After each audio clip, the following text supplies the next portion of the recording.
which I think is really interesting. The Crawford-Canelo fight. Beyond interesting. Fascinating. Because how does Crawford compete with that size? Crawford is leapfrogging. He goes to super middleweight. 47 to 54 and now to 68. And the Madrigal fight in 54 is a difficult fight. Yeah. So who do you like in Canelo versus Crawford? Well, I'm a giant Crawford fan because I think he's the best switch hitter since Marvin Hagler. I also think he's one of those guys that if you tell him he can't do something, he wants to show you and shock you. 1000%. I also think Canelo is slowing down, and Canelo is more of a one-punch fighter now than the combination. Boxing legend Roy Jones Jr. surprised fans when he unexpectedly changed his stance on the highly anticipated showdown between Canelo Alvarez and Terence Crawford. Serious is going to be a much harder fight for Bud than I anticipated. I still think Bud has the skill to beat anybody on any night, but so does. Initially, Jones favored Crawford as the more likely victor. However, after observing Canelo's intense training camp, he acknowledged the matchup isn't as clear-cut as he first believed. Jones pointed out that Canelo's preparation, including sparring with fighters capable of switching stances like Crawford, showed a high level of focus and determination. This shift in perspective underscored just how motivated Canelo is for the challenge, and Jones's revised take has only fueled excitement for what many are already dubbing the fight of the century.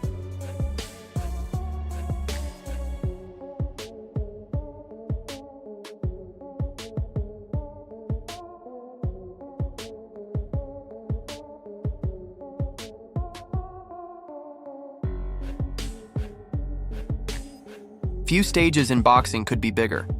On Saturday, September 13th, inside Las Vegas's Allegiant Stadium, Mexico's own Canelo Alvarez will put his undisputed super middleweight titles on the line against Terence "Bud" Crawford. The undefeated American is daring to jump up 2 weight divisions in pursuit of greatness. At 37, Crawford isn't just chasing another win. He's aiming to make history as the first fighter ever to reign undisputed in 3 different weight classes, having already conquered super lightweight and welterweight. With the stakes sky high and the world watching, anticipation for this clash has reached a boiling point. He's a beast, and he's out to prove something too, so I'm excited about this fight. Canelo obviously is self-explanatory. There's really no need to go down the rabbit hole when it comes to him, but I do see this being as a 50-50 fight. But if I was a betting man, I would bet on Crawford, but also too, you can't count Canelo out. I mean, would go in, I'm assuming, as the favorite. Timothy Bradley hasn't held back when it comes to his prediction. He's confident that Crawford won't just win, but will do so in spectacular fashion. In Bradley's view, the Omaha native is poised to put on one of the sport's most memorable performances, breaking Canelo down once he adjusts to the Mexican star's power. Bradley insists the gap in skill will become so obvious that the fight may no longer seem competitive once Crawford settles into his rhythm. In his eyes, the ending is clear. Canelo flat on the canvas, with the cameras capturing a knockout that fans will be replaying for decades. It don't matter if Canelo is on that. He ain't beat no Terence Crawford. You heard it here first. Plus, I look at the performances of Canelo. I look at his last performances. I mean, they've been all right, you know. It ain't been like, wow, blew me away.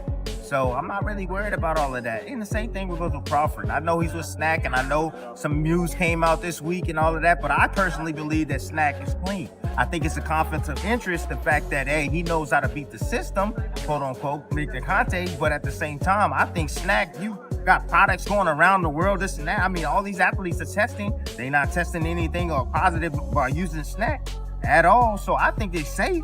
There's no doubt about it. So with that being said, I'm not worried about that. As long as they're testing, I'm good. While Bradley envisions Crawford dominating, Mexican icon Julio Cesar Chavez Sr. sees things very differently. The 3-division champion believes Canelo's size and strength will be the deciding factors.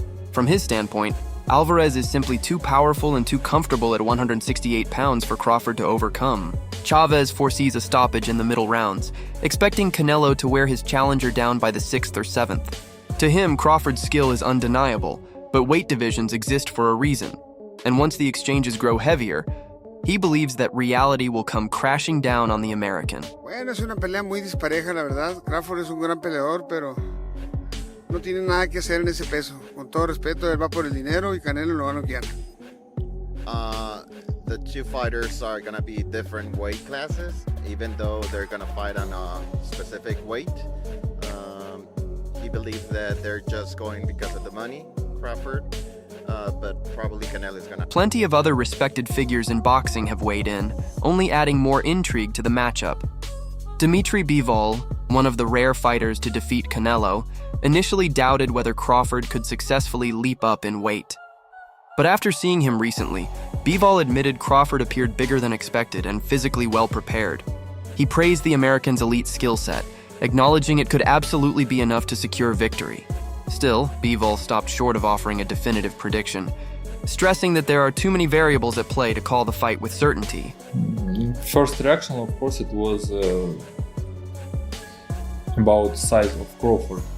Is it okay for him to move up for 2 weight classes? Yeah, and he has very good skill. He able to win this fight, but there is a lot of but, and even not but. There is a lot of things, small things, which we don't know how he will deal with this. He need to get used to the power and pressure of 168. Maybe he will get used to it, and how he will be feeling himself on the same day when he will fighting, how his training camp will go on, a lot of things. But he's able, he has good skills, he's awkward, he can use 2 boxing stance. It gives. British contender Hamza Shiraz, who has been building momentum and even eyeing a future clash with Canelo, has also shared his thoughts. Fresh off an impressive victory over Edgar Berlanga, a fighter Canelo couldn't stop, Shiraz still leans toward Alvarez. In his view, Canelo's experience, punching power, and natural comfort at super middleweight will ultimately prove decisive, leading to the Mexican champion's hand being raised at the end. Who's the next? Could it be Canelo? It could be. It could be. I feel like I've done what's required of me to earn that fight. Some people might disagree, but I believe I've done enough. And it's about staying switched on, staying concentrated, and just beating whoever they put in my way. How do you expect his fight with Terence to go in September? I expect the fight to be very competitive for the first 6 rounds, and then Canelo to take over. Carl Frampton approaches the matchup from a different angle. While he respects both fighters, he leans toward Crawford, suggesting the American's timing and ring craft could expose vulnerabilities that have started to show in Canelo's game. Frampton points out that Alvarez isn't as mobile as he once was, and attempting to cut off the ring against Crawford might leave him chasing shadows. He envisions a fight where Crawford uses his reach, controls the distance, and outpoints Canelo over the distance, even if it results in a less explosive spectacle. Fight, it may not be the best fight in the world to watch, you know. I think that for Crawford to win, it'll have to be a boring fight. I think he uses distance and his movement. I think Canelo's feet are a little bit slower now than they used to be.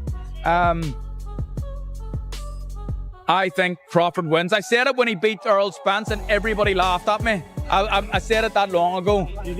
And I genuinely believe that. Antonio Tarver also leans toward the idea that Crawford has what it takes to shock the world again.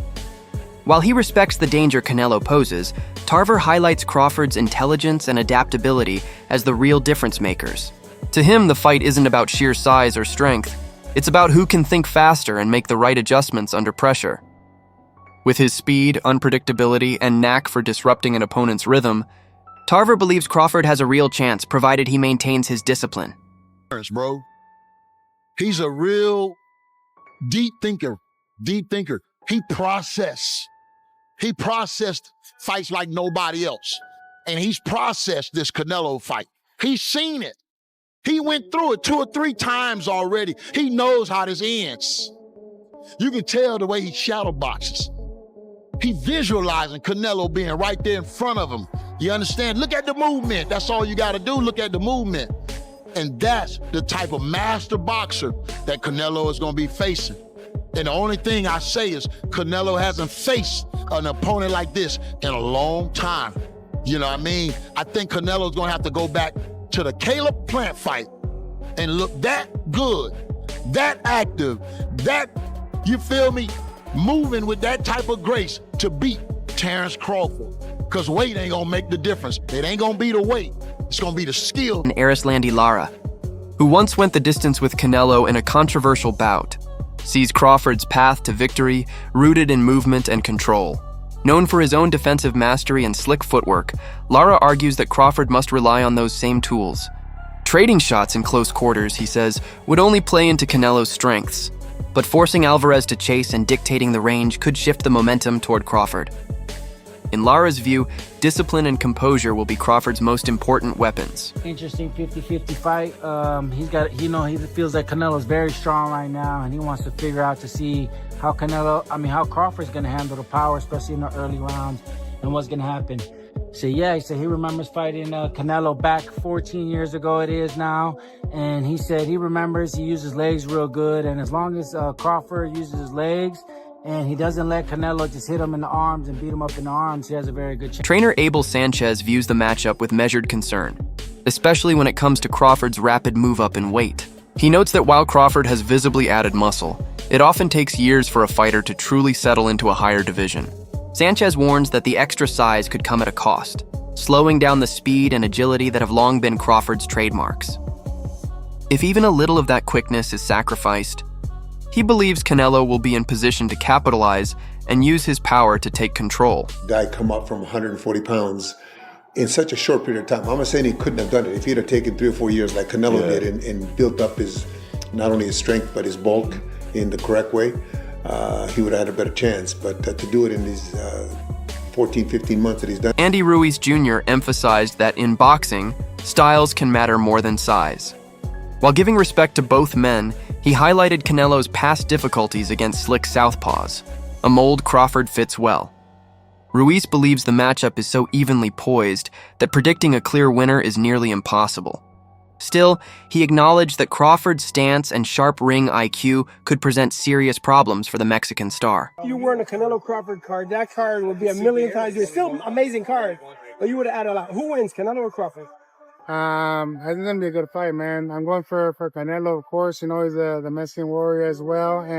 But Crawford, man, you can't neglect him or you can't underestimate him as well. You know, he has a lot of skills, a lot of movement. He's a lefty as well. That's what Canelo has trouble with. I think it's gonna be an amazing fight, man. I just can't wait. And the best man. Andre Ward offered one of the most nuanced takes on the fight. He stressed that both men are hybrids, not strictly brawlers nor purely technicians. Each blends power with strategy and has the ability to shift gears mid-fight. Ward argued that the outcome won't hinge on who hits harder, but on who can stay disciplined and avoid lapses in focus. In a matchup this evenly balanced, he warned, even a brief moment of recklessness could be the difference between victory and defeat. I'm going with Terence Crawford. You know, big weight jump, a dangerous fight, but somebody's got to prove to me that they can break Terence Crawford's will and that he can't figure it out against you. You know, it ain't no disrespect toward Canelo, but I've said this the last couple of years. I'm not betting against Terence Crawford against nobody right now. You got to show me that you. As the fight approaches, the boxing world remains sharply divided, but united in recognizing the scale of the event. For more than a decade, Canelo has stood as one of the sport's dominant forces, conquering weight classes and building a resume that few can rival. Crawford, on the other hand, has climbed methodically, collecting belts, dismantling challengers, and preserving an unblemished record. His decision to leap into the super middleweight division is bold, dangerous, and without precedent, but it also holds the promise of eternal glory. Becoming undisputed in 3 weight classes would forever secure his place among boxing's all-time greats.